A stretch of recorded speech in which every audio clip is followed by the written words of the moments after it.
Robert Kemp had everything a man could dream of. A billion-dollar empire, a penthouse that scraped the New York skyline, and a wife whose beauty was the envy of his circle. But from his sterile glass office, 30 floors above the city, he watched the storm clouds gather, an ominous mirror to the tempest brewing in his own home. He had become a ghost in his marriage, haunted by ambition and a secret that lived on his phone under a different name. He believed he had all the time in the world to fix it, to choose his wife, Rachel, and their unborn child. But that night, as the rain lashed against the windows and he saw her frail figure collapse on the slick pavement below, he realized time had just run out. He thought the tragedy was the storm, the collapse, the betrayal. He was wrong. The real storm was what she did next. The penthouse felt less like a home and more like a museum exhibit on wealth. It was all clean lines, Italian marble, and floor-to-ceiling windows that offered a god's-eye view of Manhattan. Robert Kemp stood before one of these windows, not admiring the view, but watching his own reflection superimposed over the sprawling city lights. He saw the sharp cut of his Tom Ford suit, the glint of his Patek Philippe watch, and the weary set of his jaw. He was the king of this kingdom, but the crown felt heavier than it ever had. Behind him, Rachel moved through the cavernous living room like a whisper. She used to fill this space with laughter and the scent of the oil paints she loved. Now, her presence was almost apologetic. He heard the soft clink of a ceramic mug on the granite countertop. "Robert, I made some chamomile tea," she said, her voice soft, trying to find a crack in the wall of his focus. "Thanks, Lena," he murmured, his eyes still locked on the phone in his hand. The numbers on the screen represented the final push for the Aperture Tech acquisition, a deal that would cement his legacy, a deal worth more than most small countries. It was all he could think about. She drifted closer, her hand resting tentatively on his arm. He flinched, almost imperceptibly, a reaction born of a guilt so profound it had become a part of his physical wiring. He'd been working late for months. Working was the official term.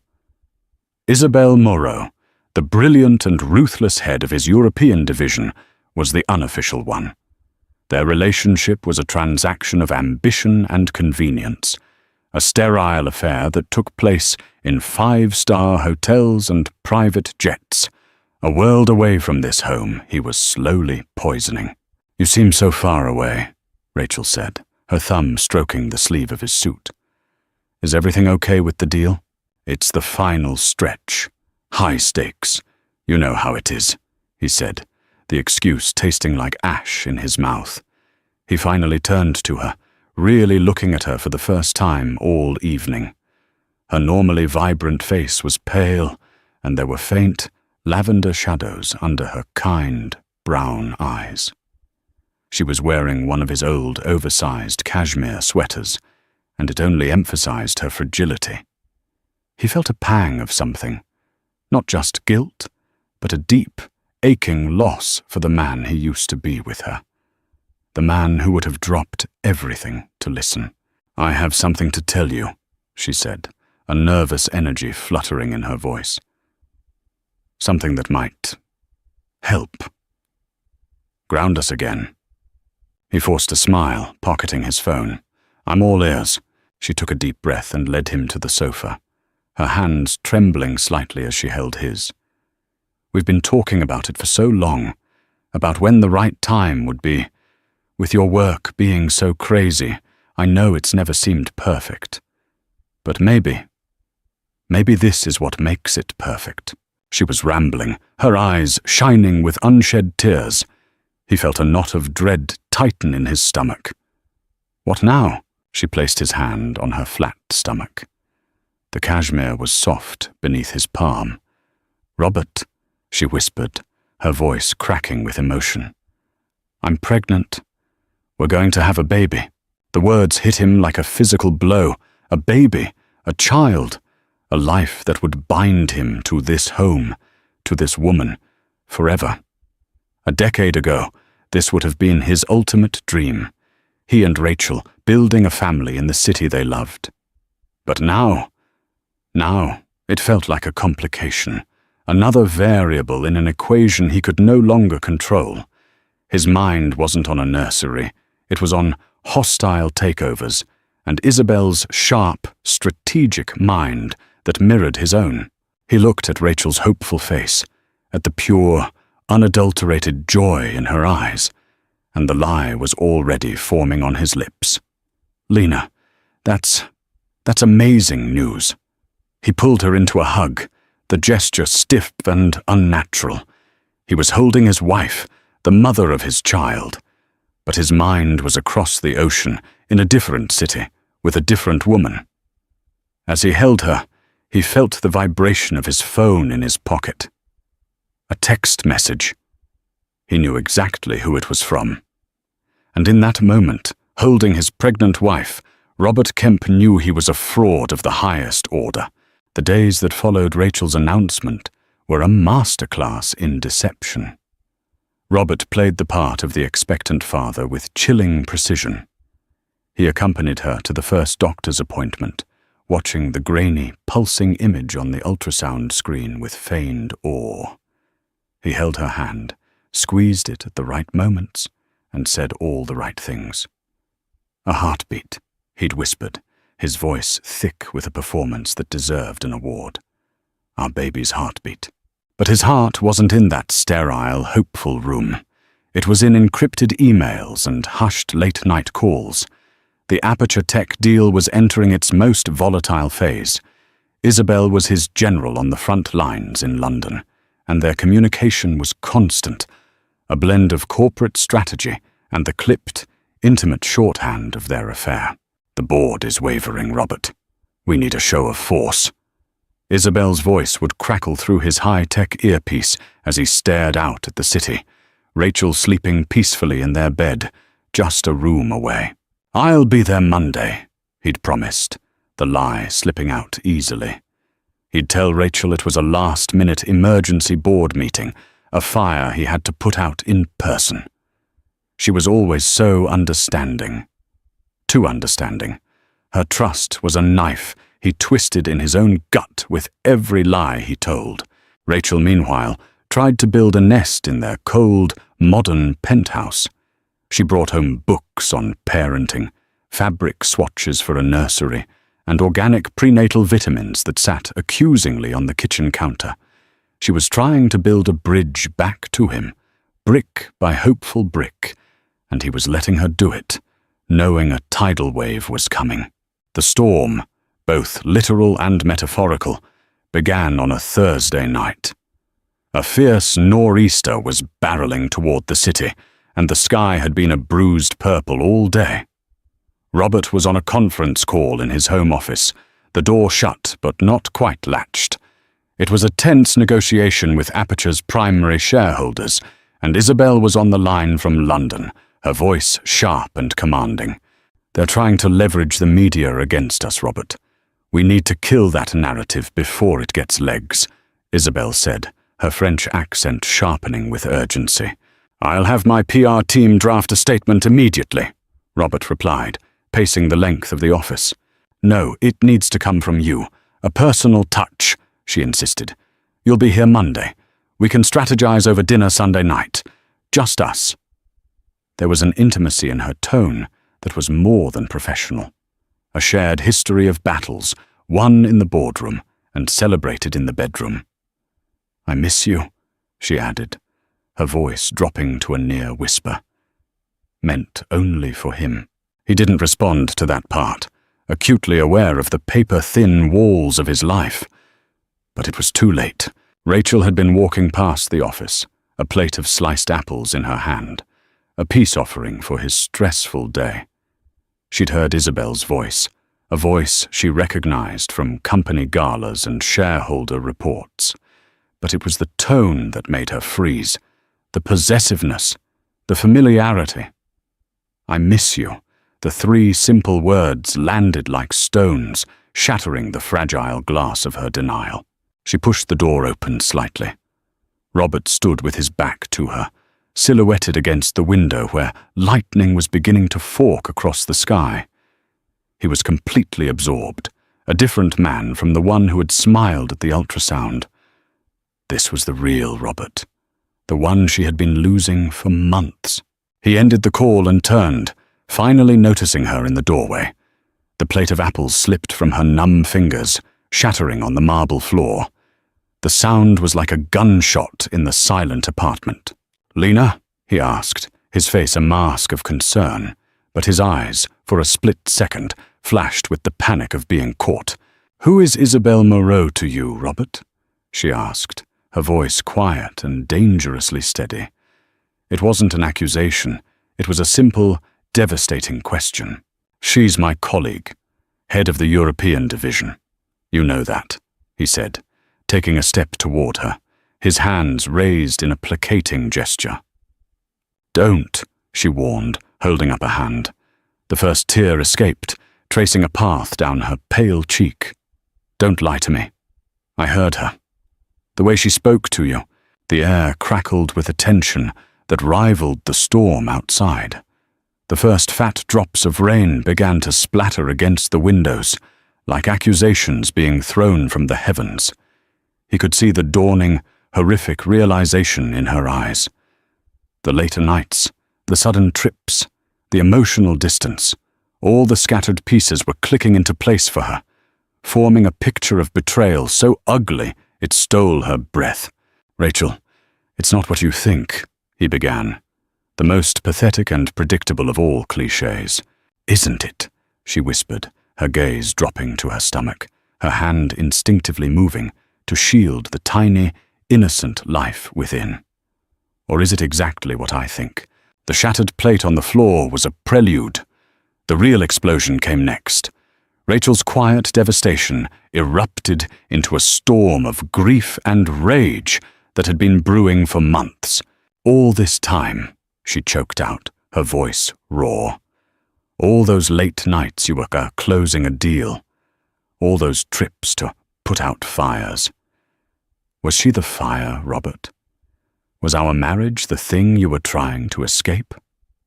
Robert felt the walls of his carefully constructed world crumbling around him. Every lie, every evasion was being laid bare under the harsh light of her pain. "Rachel, it's complicated. The business—" "Don't you dare hide behind your business!" she shrieked, the sound foreign and terrifying coming from her. "This isn't about business. This is about us. This is about you looking me in the eye at our first ultrasound and telling me you loved me while you were sleeping with another woman." The rain was a torrential downpour now, hammering against the windows in furious, percussive blasts. The wind howled, a symphony for their marital collapse. "It wasn't like that," he insisted, his voice rising. It was a mistake, a symptom of the pressure I've been under." "A mistake?" she repeated, a hollow, bitter laugh escaping her lips. "A mistake is forgetting to pick up milk. A mistake is not setting the alarm. This is a choice. You chose to betray me. You chose to betray our child before it's even born." Her words were daggers, each one finding its mark. He wanted to reach for her, to hold her, to somehow absorb her pain, but he knew he was the source of it. He was the poison. His phone buzzed on the desk. A text. Then another. It was Isabel. "The shareholders are calling an emergency virtual meeting. Midnight London time. You need to be on this call, Robert. This is it." Midnight in London was 7 p.m. in New York. Right now. He glanced at his phone, a flicker of instinct, and Rachel saw it. Her eyes, red-rimmed and filled with tears, narrowed with a new, colder fury. "Of course," she whispered, the fight draining out of her, replaced by a chilling resignation. "Even now. She's more important. The deal is more important." "Lena, that's not true," he said, but his voice lacked conviction. He was torn. The call was the culmination of 2 years of work, his legacy, his empire. But his wife, his pregnant wife, was falling apart in front of him. "I need some air," she said numbly, turning and walking toward the door, her movements robotic. "Air! Rachel, look outside! There's a hurricane out there!" he yelled, panicked. "Where are you going?" "Away from you," she said, her voice flat. She pulled on a thin raincoat, her hands shaking too much to properly button it. I can't breathe in here anymore. I can't breathe the same air as you." She pulled the heavy door open and stepped out into the hallway. He started to go after her, but his phone buzzed again, this time with a call. It was his COO. "Robert, you need to get on the line now. They're threatening to walk." He was frozen in a moment of impossible choice. His entire professional life on one line, his entire personal life walking out the door. In a moment of catastrophic misjudgment, driven by the adrenaline of the deal, he chose the call. "I'll just stabilize this. Then I'll go after her," he told himself. "She'll just go down to the lobby and cool off." He answered the call, his voice a strained, false calm. "I'm here. Let's handle this." He walked back to the window of his office as he talked, his words about market caps and shareholder value a meaningless drone in his ears. He scanned the street below, searching for her. And then he saw her. Rachel hadn't gone to the lobby. She had walked out onto the street, into the full fury of the storm. The wind whipped her raincoat around her, and the rain plastered her hair to her face. She looked small and lost, a solitary figure in the chaos of the weather. She took a few unsteady steps, then swayed. From 30 floors up, it was like watching a silent movie. He saw her hand go to her stomach. He saw her knees buckle. He saw her collapse onto the wet, glistening pavement. A fallen leaf in a raging river. "No," he breathed into the phone. The voices of the shareholders faded into a dull roar. The billion-dollar deal vanished. The only thing in the world was the image of his wife, his pregnant wife, lying motionless in the middle of a storm he had created. He dropped the phone. It clattered to the floor, the voices still chattering from the speaker. He didn't hear them. He was already running, his heart pounding a frantic, terrifying rhythm against his ribs. He had made his choice. And it was the wrong one. The elevator ride down felt like an eternity. Robert jabbed the lobby button repeatedly, his mind a maelstrom of panic and regret.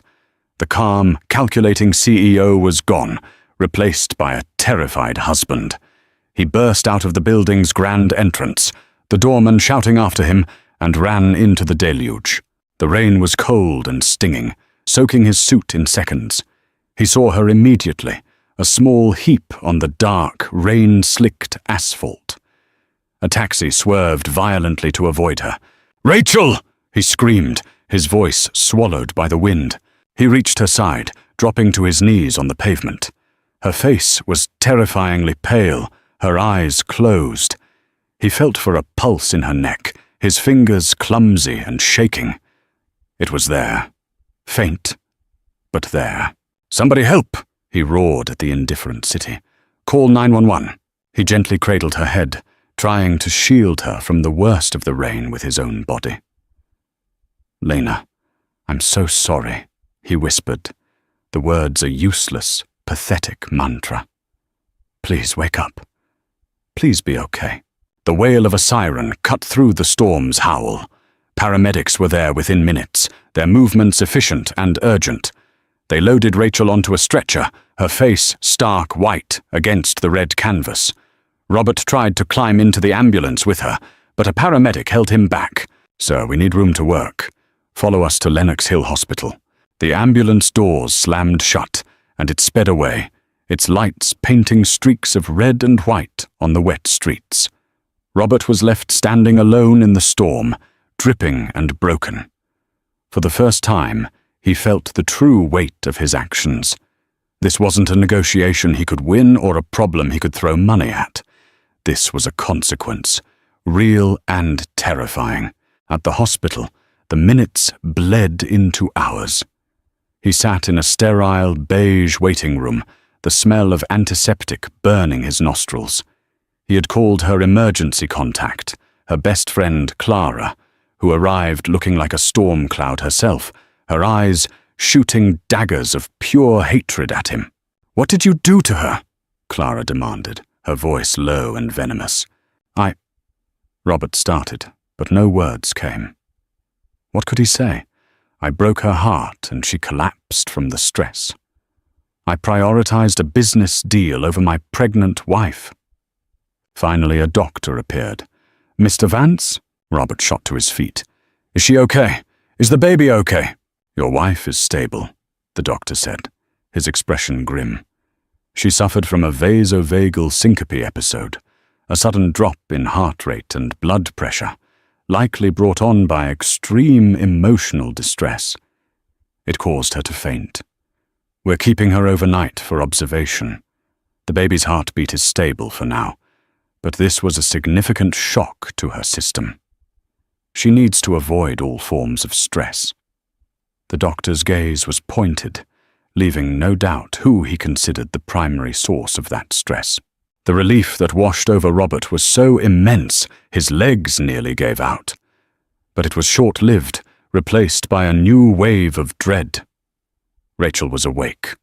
She was asking to see Clara, not him. He waited another hour before Clara emerged, her face softened slightly with pity. "She'll see you now. Be gentle, Robert. For God's sake, just be gentle." He walked into the private room on trembling legs. Rachel was sitting up in bed, looking impossibly small against the white pillows. An IV was taped to her hand. She looked exhausted, fragile, but as he met her gaze, he saw something new in her eyes. The hurt was still there, but it was overshadowed by a calm, unbreakable resolve. The fire of her anger had burned out, leaving behind something harder, like tempered steel. "Lena, he started, his voice thick with unshed tears. "I'm so sorry. I can't tell you how sorry I am." She held up a hand, stopping him. Her voice, when she spoke, was quiet, devoid of the emotion from before. It was that very lack of emotion that terrified him. "I've had a lot of time to think, lying here," she said, her eyes fixed on a point on the wall just past his shoulder. "About us. About this baby." "We can fix this," he pleaded, taking a step closer. "I'll cancel the trip. I'll sell the company. I don't care. I'll do anything." "No, you won't," she said simply. "Because this isn't about one deal or one trip, Robert. It's about who you are. Your ambition is a hunger that will never be full. I thought I could be enough. I thought this baby would be enough. But we'll always just be an inconvenient distraction from your real love." "That's not true." She finally looked at him, and the coldness in her eyes chilled him to the bone. This was her stunning move. It wasn't a scream, it wasn't a demand, it was a declaration. "It's over, Robert," she said. The words were delivered without malice, as a simple statement of fact. "I'm not going to fight you. I'm not going to scream anymore. I'm just done. I'm filing for divorce." He stared at her, speechless. He had expected tears, ultimatums, a chance to bargain. He had not expected this quiet, final severance. "I will not raise my child in a house filled with lies and ghosts," she continued, her hand resting on her stomach. "This baby deserves a mother who isn't waiting by the window for a husband who will never truly come home. So you can have your empire. You can have your deal. You can have Isabel. I am taking my child, and I am building a life, a real one, somewhere else." She had taken the biggest crisis of their lives, the moment of her greatest vulnerability, and found in it a strength he had never seen. She wasn't a victim collapsing in the storm. She was a survivor walking out of the wreckage, and she was leaving him behind. Robert returned to the penthouse the next morning. The storm had passed, leaving behind a city scrubbed clean and glistening under a pale, watery sun. But inside his home, the storm raged on. The silence was the first thing that hit him. It was a physical presence, vast and suffocating. The air was still, heavy with the echoes of last night's fight. The shattered apple plate had been cleaned up by the overnight staff, but the ghost of it remained. Rachel was gone. He walked through the rooms, a trespasser in his own life. Half the clothes in her closet were missing. Her favorite books were gone from the nightstand.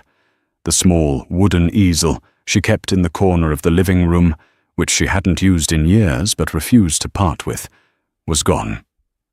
The only thing she'd left behind was a single, framed photo on his bedside table, a picture of them from their honeymoon in Italy, young and ridiculously happy, their faces lit by the Tuscan sun. It was a cruel reminder of the man he'd once been. His phone, which he'd retrieved from his office, buzzed with notifications, emails of congratulations, texts from his board. The Aperture Tech deal had closed in the early hours of the morning. His gambit had paid off. He was now, by all metrics, more powerful and successful than ever. The deal of a lifetime was done. He stared at the email from his COO, the subject line in all caps. "We did it!" He felt nothing. The triumphant thrill he had chased for 2 years was completely absent. The victory was hollow, a feast of ashes. He had won the world and lost his soul. The days turned into a week, then 2. Robert moved through his life like an automaton. He went to meetings, made decisions, and managed his empire with the same ruthless efficiency as always. But it was a performance. Inside, he was spiraling. He'd try to call Rachel, but the calls went straight to voicemail. His texts, increasingly desperate pleas for a conversation, remained unanswered, a string of stark blue bubbles with no reply. She had blocked him completely. He sent flowers to Clara's apartment, where he assumed Rachel was staying. They were returned the next day with a curt note. "She doesn't want them." He had his lawyer reach out to her, and the response came back through her own attorney, a woman with a reputation for being a shark. The message was cold and clear. All communication would be through legal channels. The divorce papers were being drawn up. The penthouse became his prison. Every object mocked him. He saw Rachel in the curve of the sofa where she used to read, in the kitchen where she'd tried to teach him how to cook, in the empty space beside him in their sprawling bed. He stopped sleeping, haunted by the image of her collapsing in the rain. He'd wake up in a cold sweat, his heart hammering, the sound of the ambulance siren echoing in the silent room. One night, drowning in whiskey and self-loathing, he found a box in the back of a storage closet. It was filled with Rachel's old sketchbooks. He sat on the floor and flipped through them. There were charcoal sketches of the city, watercolors of flowers, and countless portraits of him. Early in their relationship, she had drawn him constantly. Robert laughing, Robert sleeping, Robert staring thoughtfully into the distance. She had seen him, really seen him, with an artist's eye and a lover's heart. The last drawing in the final book was from a year ago. It was a sketch of his back as he sat at his desk, his face illuminated only by the glow of his laptop. The drawing was stark, lonely, and unfinished. She had stopped seeing his face and only saw his back. She had seen him turning away long before he had. The realization was a gut punch. This wasn't a sudden implosion. It was a slow, creeping decay he had been too blind and too arrogant to notice. His ambition hadn't just been a distraction. It had been an eraser, slowly wiping away the color and life from their marriage, until only a faint, sad outline was left. He finally called Isabel. She answered, her voice bright and victorious. "Robert, I was wondering when you'd call to celebrate. I've booked our usual spot at Le Bernardin for tonight." He stood up, the sketchbook still in his hand, and walked to the window overlooking the city he had conquered. "It's over, Isabel," he said, his voice flat and dead. There was a pause. "The deal is done, Robert. What's over?" "Us," he clarified. "This, whatever it was. It's over. It was a mistake." He could hear her sharp intake of breath, the surprise and indignation, but he didn't care. He ended the call before she could reply, tossing the phone onto the sofa. Ending it with Isabel wasn't a solution. It was just one small, pathetic step on a long, dark road of atonement. He had to fix himself before he could even begin to ask for a chance to be a father to his child. The silence of the penthouse pressed in, and for the first time, Robert Kemp began to listen. While Robert was rattling around in his gilded cage, Rachel was starting over in a small, second-bedroom apartment in Brooklyn that belonged to her friend, Clara. The place was cluttered with books, half-finished canvases, and the comforting scent of coffee and turpentine. It was a world away from the sterile perfection of the penthouse, and for the first time in a long time, Rachel could breathe. The first week was a blur of exhaustion and grief. She slept, cried, and ate the simple, nourishing meals Clara put in front of her. She felt hollowed out, a fragile shell of the woman she used to be. The trauma of the collapse and the subsequent hospital stay had left her physically weak, and the doctor's warning to avoid stress felt like a cruel joke. Her entire life was stress, but as her physical strength slowly returned, something else began to stir within her. A flicker of the old Rachel, the artist, the woman who existed before she became Mrs. Robert Kemp. One afternoon, Clara came home from her job as a gallery curator to find Rachel staring at a blank canvas that had been leaning against the wall. "I haven't painted in 3 years," Rachel said softly, her hand hovering over the pristine white surface. "Robert, he said the fumes weren't good for the penthouse's air filtration system." Clara snorted. "Robert wouldn't know a real thing if it hit him in his custom-tailored suit.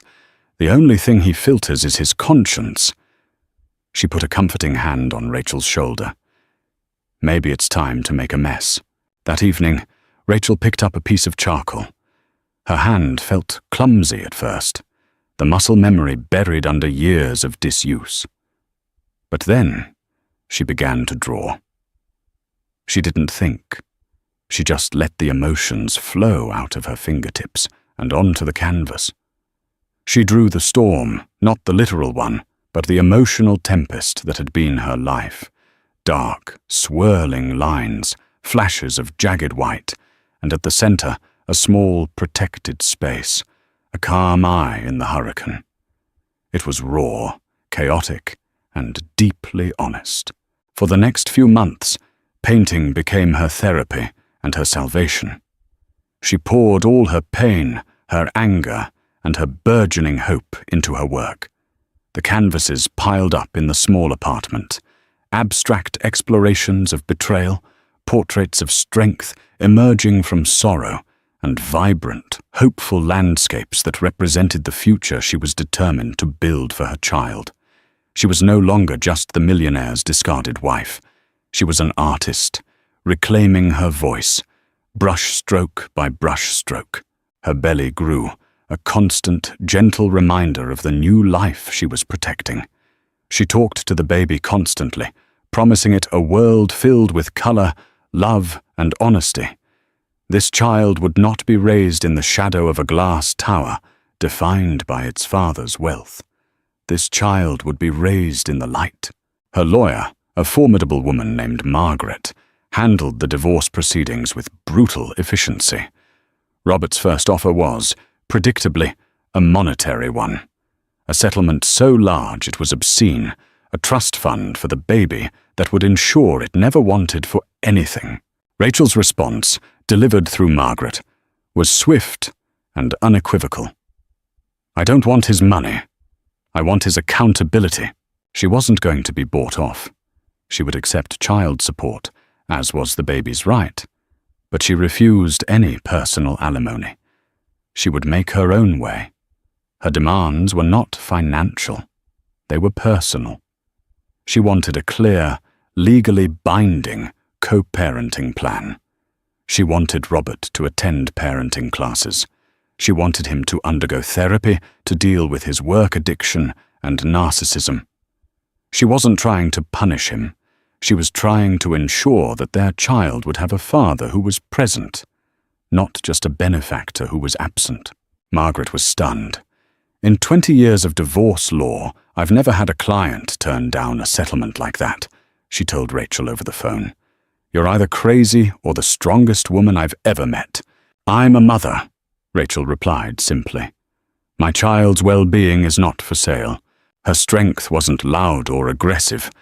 It was a quiet, deep-rooted power that had grown in the ruins of her old life. She was building a new foundation, not with marble and steel, but with paint, courage, and a fierce, protective love for the baby growing inside her. She was terrified, yes, but for the first time in years, she felt truly, authentically alive. She was no longer a reflection of Robert's success. She was the creator of her own. The meeting took place in a neutral, sterile conference room at a mediation firm in Midtown. It was the first time Robert and Rachel had been in the same room in 4 months. The air was thick with unspoken words and the formal presence of their lawyers. Robert saw her the moment she walked in. Pregnancy suited her. It had softened the sharp edges of her grief, replacing them with a quiet, powerful glow. She carried herself with a newfound confidence that was both beautiful and intimidating. She met his gaze for a brief second, her expression unreadable, before turning her attention to her lawyer, Margaret. The dismissal was more painful than any angry tirade. Robert had spent the last 4 months in his own personal hell. He had done what she'd asked. He'd found a therapist, a no-nonsense psychiatrist who specialized in high-powered executives with personality disorders. The sessions were brutal, forcing Robert to confront the empty, validation-seeking void that drove him. He had also enrolled in a parenting class in a community center downtown, sitting awkwardly in a circle of plastic chairs with a dozen other expectant couples, learning how to swaddle a doll and change a diaper. He was the only one there alone. He was changing, but he knew it was just a start. He wasn't doing it to win her back. He knew that bridge had been burned. He was doing it for the child. He was doing it so he could one day look his son or daughter in the eye and not see a reflection of his own failures. "Mr. Vance," Margaret began, her voice crisp and businesslike, "my client has reviewed your initial proposal. While she appreciates the financial provisions for the child, she finds them insufficient in other areas." Robert's lawyer, a slick corporate litigator named Arthur, shifted in his seat. "Insufficient? The trust is ironclad. The child will be set for life." Rachel spoke for the first time, her voice calm and steady. "My child already is set for life, Arthur. It will have a mother who loves it unconditionally. What is in question is whether it will have a father." The words hung in the air. Robert felt his cheeks burn with shame. "Rachel is proposing a detailed co-parenting agreement," Margaret continued, sliding a thick document across the polished table. "It outlines visitation schedules, holiday arrangements, and decisions regarding education and healthcare. It also includes several stipulations." Arthur picked up the document and began to read, his eyebrows rising higher with every page. "Mandatory therapy sessions for Mr. Vance to continue for a minimum of 2 years. Completion of 3 separate parenting courses. A probationary period of supervised visitation for the first 6 months. This is unorthodox. This is non-negotiable, Rachel said firmly. Robert didn't even look at the document. He looked at Rachel. I'll do it, he said, his voice quiet but clear. Arthur turned to him, astonished. Robert, let's discuss this. Some of these clauses could be seen as punitive. They're not punitive, Arthur. They're prudent, Robert said, never taking his eyes off Rachel. She's right. I haven't earned the right to be called a father yet. I need to show that I can be one. He turned his full attention to his estranged wife. I'll sign it. I'll do all of it, Rachel, and more. Whatever it takes. For the first time, a flicker of surprise registered in her eyes. She had expected a fight, a negotiation, another example of him trying to leverage his power. She had not expected this quiet, immediate capitulation. The agreement also states, Margaret added, pressing on, that you are not to have overnight contact with Isabel Morrow or any other romantic partner during your parenting time for the first 5 years. This was the final test, a direct shot at the source of the betrayal. Isabel and I are no longer associated, personally or professionally, Robert stated, his voice even. She resigned from the company 2 months ago. That clause will not be an issue. The room fell silent. Rachel stared at him, truly seeing him for the first time since that horrible night. She saw the exhaustion in his eyes, but also a glimmer of something she hadn't seen in years. Sincerity. He wasn't performing. He wasn't trying to manipulate the situation. He was simply agreeing. Very well, Margaret said, closing her folder. We'll have the final documents drawn up for your signature. As they all stood to leave, Robert spoke again. Rachel, wait. She paused at the door, her back to him. The nursery, he said, his voice catching slightly. I had it finished, the way you wanted, with the mural of the stars on the ceiling you showed me a picture of. If you ever need anything from the apartment, or if you just want to see it, it's there. For the baby. She didn't turn around, but she nodded, a small, almost imperceptible gesture. Then she walked out, leaving him standing in the middle of the room, having just signed away his power and taken the first, terrifying step toward earning back his humanity. 5 months later, in the dead of a cold January night, Robert's phone rang. He had been dozing in a chair in his silent, cavernous living room, a book about infant sleep patterns lying open on his chest. He grabbed the phone, his heart instantly hammering. The caller ID read, Clara. Robert, it's time. Clara's voice was tense but steady. Her water broke an hour ago. We're at Lenox Hill. I'm on my way, he said, already on his feet, pulling on the shoes he'd left by the door for this exact moment. He had a bag packed in his car, not for him, but for Rachel, filled with the snacks, comfortable socks and coconut water her birth plan had specified. He had memorized the entire document. This was the moment his therapy and parenting classes had been leading up to. His therapist's voice echoed in his head. Your role is not to demand, but to support. You are not the protagonist of this story, Robert. You are a supporting actor. Show up, be quiet, and do whatever she asks of you. He broke every speed limit getting to the hospital, his mind a silent prayer. Let her be okay. Let the baby be okay. He found Clara in the waiting room of the maternity ward, pacing a hole in the linoleum floor. How is she? He asked, breathless. She's a warrior, Clara said, her eyes red-rimmed. The contractions are getting intense. She's in the room at the end of the hall, room 612. Did she ask for me? Robert asked, his hope fragile. Clara gave him a look that was a mixture of pity and exasperation. No, Robert. She's a little busy right now, but she didn't say you couldn't be here. That's your olive branch. Don't mess it up. He nodded, understanding. He walked to the end of the hall and stood outside room 612. Through the small window in the door, he could see Rachel. Her face was contorted in pain, her hands gripping the bed rails. A nurse was coaching her through a contraction. His first instinct was to burst in, to hold her hand, to tell her she could do it, but he stopped himself. That was what the old Robert would have done. Made the moment about him, about his need to be the hero. The new Robert understood. This was her space, her battle. He was here to offer support, not to invade. So he waited. He sat on the hard plastic chair outside her door and waited. For hours.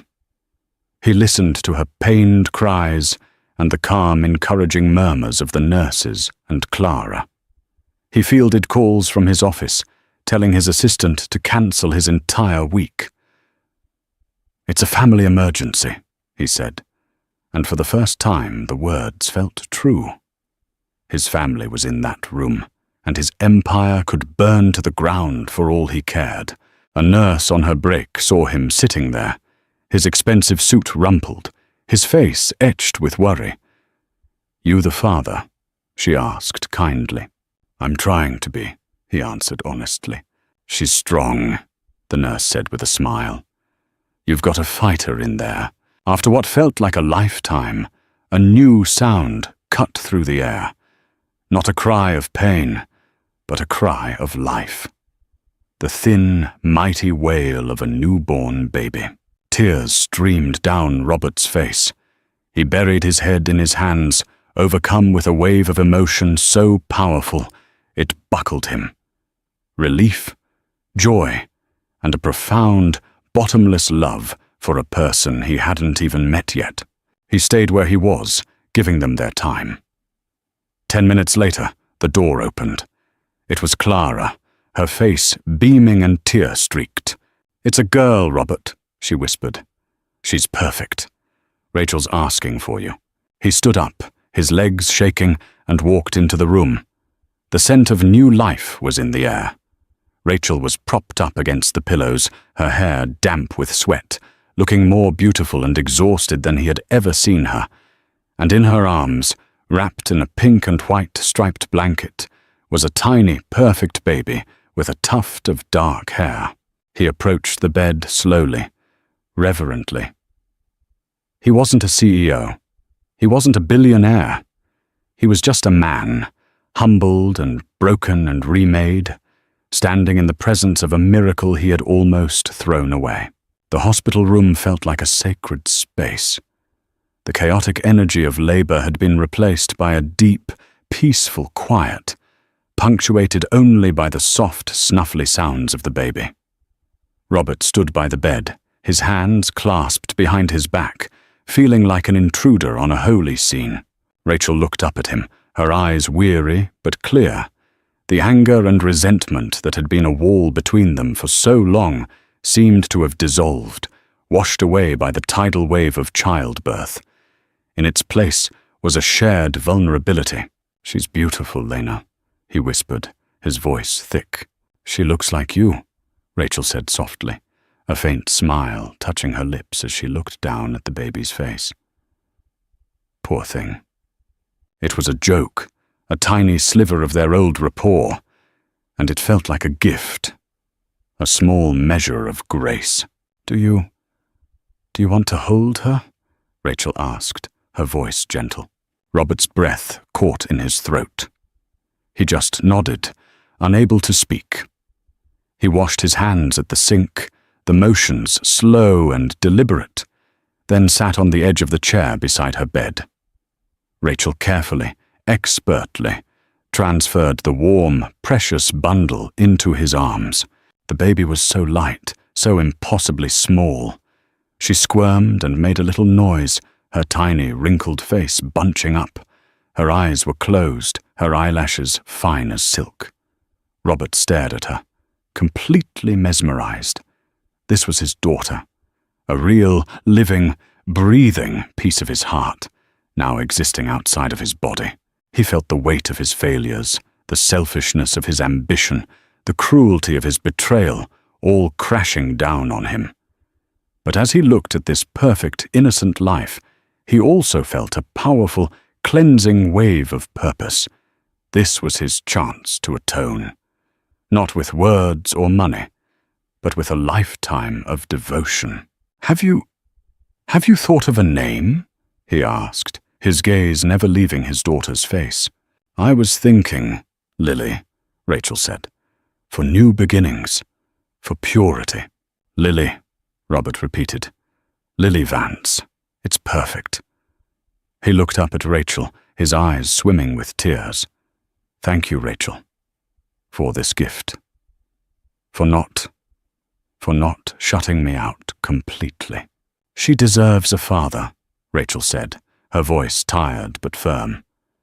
"Whether you deserve to be one is up to you to prove from this moment on." There was no magical forgiveness in her words, no promise of a reconciled future. It was a statement of fact, a challenge, and it was a challenge he was ready to spend the rest of his life meeting. He spent the next hour just holding Lily, studying every detail of her face, letting her tiny fingers curl around his thumb. He and Rachel didn't talk much. They didn't need to. They were no longer husband and wife, but they were now linked in the most profound way possible. They were parents, co-creators of this new life. When a nurse came in to check on Rachel, Robert carefully handed Lily back to her mother. As he stood up to leave, to give them space, he paused. "I meant what I said, Lena," he said quietly, "about doing whatever it takes. I know I broke our life, but I will not fail this one. I will not fail her." Rachel simply nodded, her eyes on the beautiful baby in her arms. He walked out of the hospital into the crisp, pre-dawn air. The sky was beginning to lighten in the east, painting the city in shades of soft pink and grey. The world felt new. The old Robert Kemp had died in that silent, lonely penthouse. The man who walked out of the hospital was someone different. He was Lily's father, and that was a title he was determined to earn. 2 years passed. Life did not snap back into a fairy tale. There was no grand romantic reunion. Instead, something quieter, more realistic, and ultimately more profound took root. A partnership. Robert kept his word. He was a constant, steady presence in Lily's life. He finished his parenting courses. He never missed a therapy session. He adhered to every clause of their co-parenting agreement with a devotion that surprised even his own lawyer. He learned to be a father not in grand gestures, but in the small, everyday moments. He mastered the art of the diaper change, learned to distinguish the hungry cry from the tired cry, and could recite every word to Lily's favorite bedtime story, Good Night Moon. He downsized his life, selling the cold, cavernous penthouse and moving into a more modest, though still luxurious, brownstone in the West Village. It had a small backyard, which he filled with a swing set and a sandbox. He restructured his company, delegating more, traveling less, and making it a non-negotiable rule that he was unreachable between 6 p.m. and 8 p.m. every night, Lily's bath time and bedtime. Rachel, free from the constraints of her old life, flourished. She had moved into her own apartment in Brooklyn, a sunny space with a large studio room.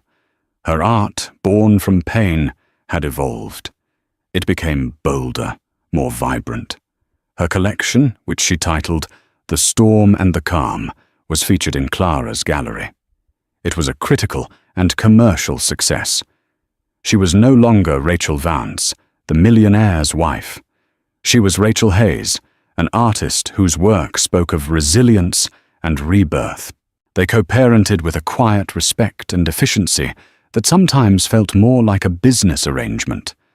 But it was one built on a foundation of trust that Robert was painstakingly rebuilding. Their handoffs in a park halfway between their homes were polite, focused on Lily's schedule, her latest word, or a funny face she had learned to make. One bright, crisp Saturday afternoon in autumn, they met at that park. Lily, now a bubbly toddler with her father's intense eyes and her mother's warm smile, was taking her first truly confident steps. She toddled on unsteady legs across the grass, a look of fierce concentration on her face. Robert and Rachel sat on a bench, a comfortable distance between them, watching her. "Her daycare teacher says she's the most determined child in the class," Rachel said, a proud smile on her face. "When she wants something, she doesn't give up." "She gets that from her mother," Robert said, his gaze soft as he watched his daughter. He meant it. He had once mistaken Rachel's kindness for weakness. He now knew it was the bedrock of a strength he could only dream of possessing. Rachel looked at him, a genuine, unguarded warmth in her eyes. "She gets it from both of us." It was a small acknowledgement, but it felt monumental. A recognition that they were a team, that Lily was a perfect fusion of their best parts. Lily, having successfully navigated a treacherous patch of grass, stopped and looked back. She saw both her parents watching her. She grinned, a wide, toothy grin, and then, for the first time, she walked a straight line, right from the spot where she stood, across the space that separated them. She walked away from her mother and straight into the waiting, open arms of her father. Robert lifted her up, burying his face in her soft curls, his heart swelling with a love so pure and powerful it almost hurt. He looked over at Rachel, who was watching them, her face illuminated by the afternoon sun. Their old love story was over. The book closed forever. But as they sat there, two separate people bound by a shared love for their child, it felt like they were just beginning to write a new one. It wasn't a story of romance, but one of redemption, respect, and the quiet, enduring grace of a second chance.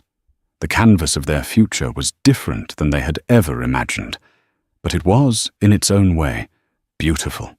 Robert and Rachel's journey shows us that sometimes the greatest tragedies can lead to the most profound transformations. Their story is a powerful reminder that it's never too late to change, and that true strength isn't about never falling, but about how we choose to get back up and rebuild. What did you think of Rachel's decision to leave and build her own life? Could you forgive Robert? Let us know your thoughts in the comments below.